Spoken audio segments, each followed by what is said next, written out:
Andito ulit natin ang Masantol Lapit Bridge. Pico, Agua Potables, Kaingin, Dongos, tayo pupunta. Pakagonoy, San Isidro, Burok 5.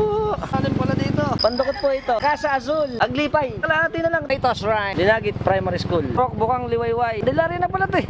Parte na ng Pampanga. Simbahan, kaso lang kita. Di Candelaria. Agos yung tubig eh. Ilog, kalsada. Pampanga River, kita nyo na yan. Kabebe, Masantol yan. Tuloy oh, putol pa. Tapos na. Akit tayo.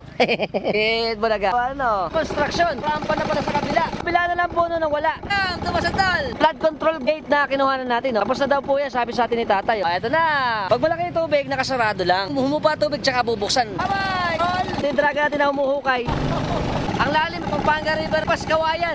That's all, folks. Cover. Kaya natin alam kung ano, first week or second week eh. Kung daw po yan yung daan tao. Pauwihan na tayo. Sentral lang malulos. Ito yelo. Ay, nakauwi na rin. Tubig tsaka yelo. Ayun, bunyon eh. Pinapuwersa na naman. Sarap. See you next time. Bye-bye.